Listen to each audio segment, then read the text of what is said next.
Hey everyone, and welcome back. Today we're doing a series overview of all of WandaVision. It's crazy that it is over. It's been a great run. Of course, we are wrapping this up with my two fantabulous co-hosts, Jake Priest and Jordan Green. Hello. Hiya. So in case anyone has forgotten, because you've been watching at home like us, or if you just haven't watched WandaVision and just want to watch this content for us, in which case you're stupid, go watch WandaVision. So here's like a quick series overview thing. So Wanda and Vision are living in marital bliss in Westview, and as the show goes on, we move through different eras of sitcoms, starting off with the Dick Van Dyke Show and moving all the way up until modern day with Modern Family. Wanda and Vision have two kids who also show superpowers, and on the outside of the Hex, which is the world that involves the sitcoms, we have Wu, Darcy, and Rambeau all trying to get in. They are working in conjunction with SWORD, a big operation basically like S.H.I.E.L.D. in the MCU, but with more space stuff. Hayward, the boss there, is a bit of a dick, and he's trying to get in there and kill Wanda. Of course, we don't want that. We find out actually that Wanda's nosy neighbour, Agnes, was behind it all. She's AGATHA Harkness, she's a fellow witch and the villain of the series, and eventually, Wanda, Vision, and their two kids have a big climactic showdown against her. And that's about it. Why don't we dive into some more detail? Well, while we're here, why don't we just do a quick episode ranking? So what did you guys think about it? I mean, I really liked all the episodes of WandaVision. It was great, you know? It's always great when you can't really pick a bad episode out of the show. Favorite-wise, I'd probably pick one of the earlier sitcom episodes, just on the basis of comedy alone, really. Because the first two episodes, you're fully immersed in the sitcom, and it's just very funny. Yeah, I'd agree with that. Episode 1 is probably my favourite in terms of comedy. But honestly, the episode where Quicksilver shows up, the Halloween one, is probably my favourite episode overall, because I thought it was funny. It's the Malcolm in the Middle themed episode. But we also get a bunch of lore stuff there, and just seeing Quicksilver, even if it wasn't really him, was just really cool again, you know? Evan Peters is great. I'd also agree with that. The earlier episodes, I'd say honestly, the first episode was my favourite of the show, just in total, to be honest. I thought it was, even though I had not a monkey's clue what was going on, I thought it was a really good episode. I found it very funny, just very interesting, because obviously we had no idea what was going on. So yeah, it's just a very funny episode. I loved episode 1, and it's of course inspired by the Dick Van Dyke Show, which is a great show that I've watched. And if you did really enjoy the first episode, like us, if you thought that the first or couple episodes were your favourite, maybe go check out the Dick Van Dyke Show. It's all on Amazon Prime to watch. It's a really easy watch and a ton of fun, and it's just got tons of Dick Van Dyke, which is great. I mean, the first two episodes in particular was pretty much just straight out of the Dick Van Dyke Show. Didn't they even have Dick Van Dyke on there? On set as well, or? Oh, but they met up with him, I think actually at Disney World, in their secret Disney World club. I think they met up with him and they discussed the first episode with him, and Paul Bettany and Elizabeth Olsen, who of course play Vision and Wanda respectively, they studied that show a lot, and all the little mannerisms that the characters in that do. And so they're basically just doing impersonations of the two leads from the Dick Van Dyke Show for that first episode, and it's delightful to see as a fan. And if you really did enjoy that, it's very, very much like the show, and you should go watch it.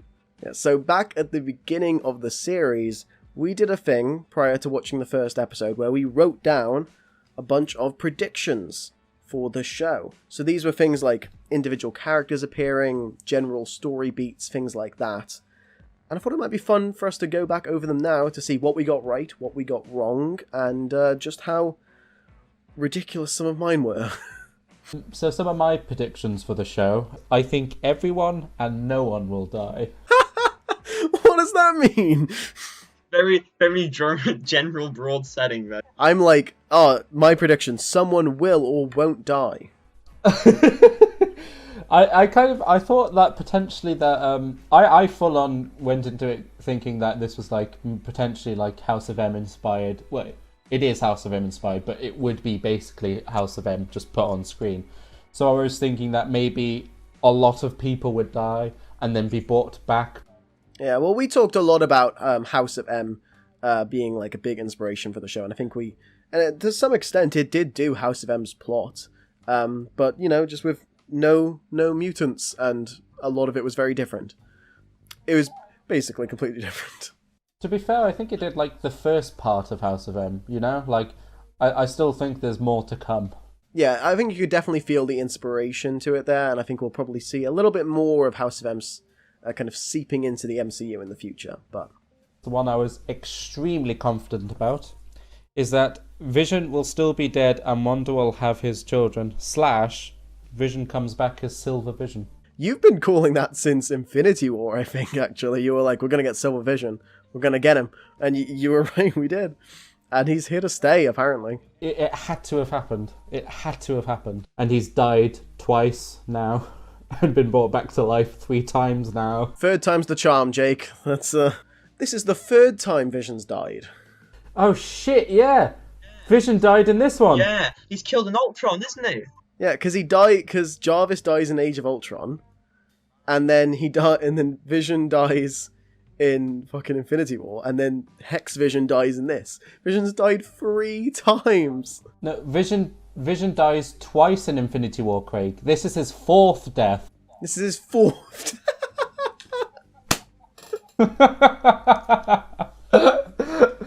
Oh wow! I also had Silver / like Grey Vision coming back. Well, I also had Quicksilver comes back. Was kind of true. Yeah, I have a very similar point. I had an intro for the sitcom, which we had one for each different episode, which was great. I was kind of just expecting one, like in general, just as a cheesy sitcom intro, but like getting one for each individual episode was unexpected and nice. So very cool. And all those theme songs were done by the people who wrote the songs for the Frozen movies, I believe. So you have them to blame for Agatha all along. Let it go walked so Agatha all along could run. Vision lives. I had written down with like a question mark next to it as well. Yeah, it's true. Yeah. So I had a bit of a longer prediction list. I have Quicksilver will appear as Uncle Pietro in the sitcom, which was true, but it wasn't really Quicksilver. I'd say that's still fairly. I got Wanda is making the sitcom thing, possibly manipulated by Mephisto. Was off on the Mephisto thing, but she did create the hex. Catherine Hahn is playing Agatha Harkness. We kind of knew that really before the show anyway. We knew she was called Agnes. It was pretty obvious, but I didn't expect her to be a villain. Vision remains dead or re-dies at the end. Doctor Strange appears at the end and leads into the multiverse of madness. That was very wrong. Monica Rambeau gets her powers, which happened. We break free from the sitcom 2 episodes before the end. I knew it. I knew it would be 2 episodes. I was like, they're going to need 2 in MCU. Yeah, I did think when I wrote that we wouldn't see anything from like Sword until those final 2 episodes. So, you know, I hoped there would be a Dick Van Dyke cameo, which there was not. Dick Van Dyke is Galactus.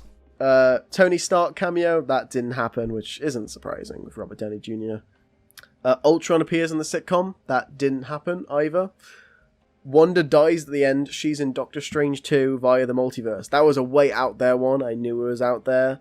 And then I made a couple additions as we went through the show, so I also put in Ralph is the missing person, and as a pre-existing character.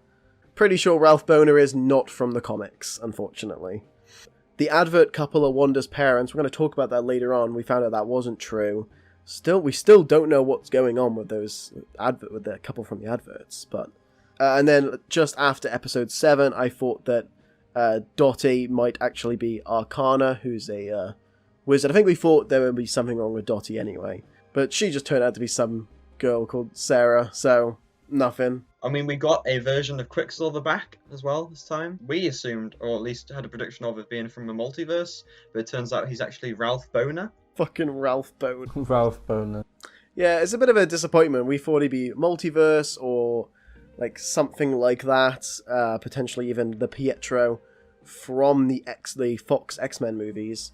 And then he's just some guy called Ralph Boner. And I hope we see him again, because it's Evan Peters, and he's a great actor, and it would be a shame if this is his only role in the MCU, but I guess we'll see. An interesting point just about Ralph Boner as well is that, obviously, Monica Rambeau, she used her powers, and she saw the flow of energy with the hippie necklace, I guess, that you called it, Jordan. And she could see that something was... that was the thing that was controlling him and just like ripped off. It was just interesting to see more of Monica Rambeau's powers develop. Yeah, well, to bring it back a bit, we met Monica in Captain Marvel originally as a kid, and now she's all grown up, her mum's dead, and we follow her for a lot of this series, actually, and this is like her origin story. She gets her powers, and in the comics, she is a superhero, and she's seemingly one now as well by the end of this show. So we'll definitely be seeing her in, I think, Captain Marvel 2, probably, and likely Secret Invasion as well, since the post-credit scene at the end of the final episode ties into the whole like space sword thing going on with Nick Fury and Talos, and we know Nick Fury is going to be in Secret Invasion. So in episode 8, we had a flashback episode where we get to see the reason why Wanda has been going through all the errors of sitcom. And that's because as a kid, Wanda's father used to sell American DVDs of sitcoms to make a living, and they'd watch them all together when he'd return home from work, and it just created a nice safe space for Wanda, like, because Sokovia was a war-torn country at the time. So yeah, and she also watched sitcoms like After Pietro's death as well. It's not about, this show isn't about grief, it's about laughing. Well, yeah, of course, the whole show as well is about grief, like, and that really stems from everything. Wanda has been through so much in her life. She's had to deal with so much, and she's had to repress so much, that now she is suddenly having to face it all, and we see that kind of realization come throughout the series. And I think if you look at it, you can see like all the different stages of grief told throughout the show, and eventually Wanda kind of deals with that and comes to peace with it and lets Vision go at the end of the show and lets the Hex go. I mean, funny you mentioned about some of these events that have happened in her life, because not only did we see a lot of that in the flashback episode, but just in the sitcom episodes, when we got those like adverts halfway through the episode, they were kind of showing all of those things as well. Yeah, we talked about those a lot throughout our like reaction show. Every week we were like, oh, and here's the point about the adverts. Maybe go back and watch the other episodes again, hey? They definitely represent the different things she's been through in her life and the different tragedies she's been a part of. But weirdly, they all include a couple of actors, a man and a woman, and we thought for a long time that it was going to be Wanda's parents. And then it wasn't. But it wasn't. And then we didn't find out who they are, but we were told they must have some importance and it would make sense for them to have, since they were so heavily featured. And we never find out who they are. And so maybe that's something we'll find out in Multiverse. I just can't imagine they wouldn't answer that question. There was a theory, because of course in the comics, Wanda's real parents, her real father, is Magneto. So there was a theory that maybe it could be like her real parents, and that could be a younger version of Magneto than we'll see in the eventually when he pops up in the MCU. It depends what they do with the mutants in the MCU. Actually, apparently the title of the first X-Men film, it's gone into production now, is going to be The Mutants, not the X-Men. Which is interestingly also Stan Lee's original name for the X-Men. Yeah, he wanted to call them the Mutants, and then his publisher was like, you can't call them the Mutants, your average reader's not going to know what the mutants are. And so he was like, okay, the X-Men. And he was like, yeah, there we go. And Stan walked away from the meeting and was like, but the readers aren't going to know who the X-Men are either. That's pretty funny. But yeah, I think the idea of the new X-Men film being called the Mutants makes sense as well, because it kind of sets them up as like a race, which is really what they are in the comics. It's a lot of... they're metaphorical for a lot of like racial issues in real life. So that would make sense, and it would make sense as well, because then you could do more stuff with like individual mutants that wouldn't feel like a spin-off of X-Men, because it's not X-Men, they're doing the mutants. And it would help differentiate between the MCU stuff and the like Fox X-Men line as well. So we discover in this show a lot about Wanda, how she got her powers, what her powers really are. Of course, we find out she's the Scarlet Witch, which is like a mythological type thing in this world, and she has chaos magic. And chaos magic comes in the comics from, again, I'm going to butcher this guy's name, Katon. He's an elder god, and he's been locked away, and the more that Wanda uses her powers, the closer he gets to being released, which is something that I think has happened in it when Wanda becomes the Scarlet Witch properly in the final battle. Agnes says something along the lines of, you have no idea what you've done. Maybe that was Kathon being released at that point, and I think there's a good chance, if this is the direction they're going, that he'll be the villain in Multiverse of Madness, and will probably have Wanda's kids. That's all future MCU stuff, of course. Plus, we know that film is meant to be like horror-y, and Kathon is like a really like gnarly looking villain. I am quite disappointed, however. The aerospace engineer, I don't know if we did actually see them or not, but whatever it wasn't bloody Victor Von Doom or Reed Richards. We thought it could be Reed Richards, Dr. Doom, Hank McCoy, aka Beast from the X-Men films, or even Blue Marvel, or even a Skrull. None of them. It was nothing. Devastated. There was some stuff that felt like misdirection there. It's disappointing. But, the show gave us a lot of cool stuff. I don't think it needed, like, a big Fantastic Four cameo. I don't think it needed it, but at the same time, I was just like, I was so hopeful about Victor Von Doom. So a little thing I noticed a while ago, back in episode 1, was that Mr. Hart, who we didn't see actually past that episode, he was wearing a ring on one of his fingers, and it looked pretty similar, at least, to the rings that the 10 members of the 10 Rings wear, and that's like the group who follow the Mandarin. We see them in the original Iron Man movie, and we also see them again later in the All Hail the King short film thing. And of course, they'll be popping up again in Shang-Chi and the Legend of the Ten Rings. And, maybe it's just a coincidence, because it's hard to tell when the first episode's in black and white. But they wear like a black gem ring, and it looked very much like that in the episode. But it's just a little thing. I think we talked about this a long time ago. But we record so much for these episodes that we just have to cut out to try and make them shorter. So I think we're actually going to try and put together like an outtakes video of some of the other points we made throughout the show, and also some like stuff of us basically just laughing or saying stupid things, which we got. So maybe keep an eye out for that in a couple of days, and we'll do that. I think we've loved doing this show so much that we're going to continue it with Falcon and the Winter Soldier, even though there probably will be less to talk about, and I think we're going to play around with the format a little bit, so that there's less that we have to cut out for you guys, and so you get more of what we are actually talking about. Just go back to like the Mandarin and Ten Rings thing. Like, it would 100% make sense if that they were there, because Mandarin obviously is tied very much to very mystical roots, and it makes sense why he would send someone to investigate the Hex, something that's clearly a very big magical power surge happening there, Well, something I thought about as well was maybe he was the person that Wu was looking for. Like, he's in witness protection.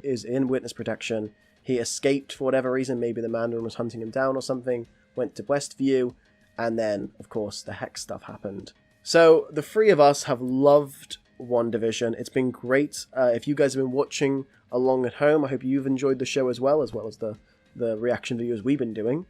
But I think the one thing that we can all unanimously agree on is that we need more Wu. He was just like the standout this show. We need more Wu and Darcy, to be fair, but yeah, definitely.